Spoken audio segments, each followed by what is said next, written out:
Here we see the final section of the boards for the Arnhem and Oosterbeek, again, forgive my pronunciation, board set for a World War II 20mm scale conflict.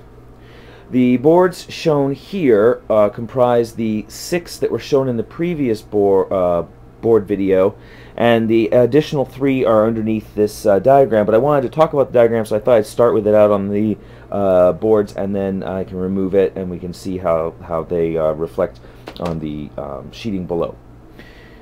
Just as a quick recap, though, you can see the hill that was featured in the other video. This is the 4-inch high hill with the road that bisects it, the railway pass. Here you see the rock facing again, and you see the railroad here that exits and then comes off to the side.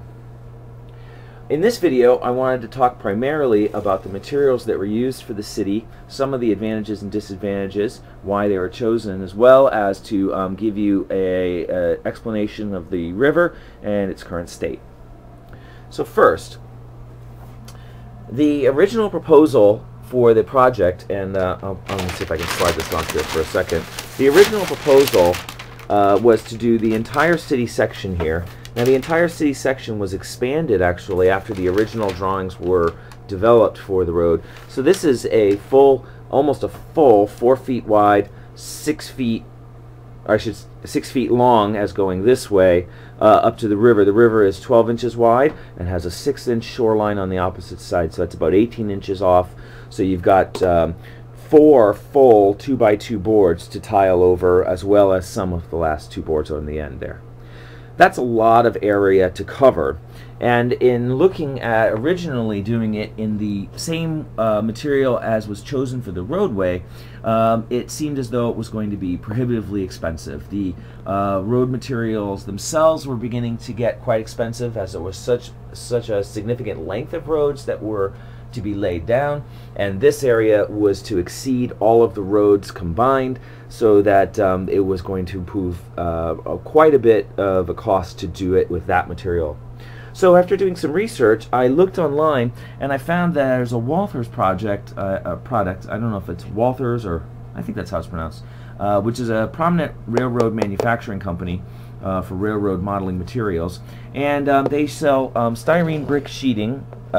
These are, I believe they're 9 inches by 4, I think, is their dimensions, and they're embossed brick styrene, and then you probably can't quite see it in the video because of the bricks are a little bit small, and then you have to basically grout the bricks to get the in-between brick color.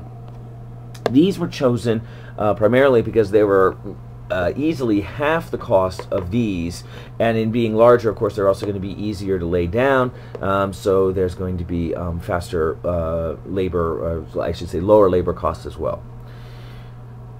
Some of the difficulties with these, however, is that because of the sheeting, they are very unforgiving for the seams. And what I discovered is that although when I hand cut the boards, my boards are very close to perfectly square, they may vary by a 1/16 of an inch, perhaps an 1/8 of an inch, from corner to corner perhaps. So these kind of minor variations are revealed in some of the seams where the sheets meet the edges of the board, because the sheets are true square, and they, as a result, kind of can reveal some of those slight, hairline deviations in the boards that I produce. One of the other problems with these is that they have a little bit of a, you can see the tiling. It's very hard, they're very unforgiving in terms of hiding the tiling, and so that was one of the things that I immediately became concerned with when I started to apply them, and I thought that they wouldn't reach the high standard that I was looking for in the end product. Of course, we're always looking for compromise, and so they were, like I said, they accepted paint in between the brickwork beautifully, and I was really impressed with how easy it was to sort of grout the bricks and the crisp detail on these exceeded other brick sheeting that I've used in the past. So overall, as an individual piece, I was very impressed with the quality and their tongue and groove fit. They sort of assemble almost like a floating floor, like you would do like a wood floor, and so that was kind of nice in terms of the labor in installing them. So then I began to look at the project as a whole, which I think in a project of this size is pretty important, particularly with some of the sort of implications of the final look and layout that the table is going to have. So let me pan back here for a second and take a look at the actual map of this area. As I mentioned before, this project was originally drafted on a 1-to-1 scale map, which I then mailed down to the customer so that he could review it, place the actual buildings that he has on the map directly, trace out their footprints, and determine whether the measurements which I had derived from a small scale mock-up, which was in a rule set, whether the layout was accurate enough and whether it was going to accommodate the layout that he was hoping for his gaming purposes. Once I mailed that back down to him, or when it mailed it to him, he then drew in all the buildings that were going to be required and then mailed the entire map back to me so that I could use it as a 1-to-1 guide for the creation of the actual boards. When you take a look at, this is one section here of the city. Let's see if I can straighten that there. There we go. And this is laid, as you can see, almost exactly. The edge of the river here pulls off, and we go right into the river corner here. The river comes up and bends and exits. Actually, I widened this slightly because the customer requested that it be a full 12-inch width. So those were some of the modifications we made as the project was reviewed. But you can see right away that in this section of the town, very little of the bricks are actually going to show. There's several large buildings that are going to be placed over this. And I actually took some buildings that I have here in the shop and I put them down on the table, and I immediately realized that any of the imperfections that I saw in the seaming of the boards are going to be completely hidden by the buildings, and that the buildings draw the eye away from the actual bricks, so that when you're looking at the corner of a building, perhaps up close where your miniatures are going to be, you're going to see the beautiful brickwork up close, but you're not going to see the overall tiling pattern because of the way it's broken up by the layout. Case in point here, there's a large bridge, a suspension bridge model that's going to be placed over a huge section of the city way, and actually that carries over elevated and then crosses the river at this point, and then this is where we need the 6-inch shoreline on this side to support the other end of the bridge, which is going to be crossing the span.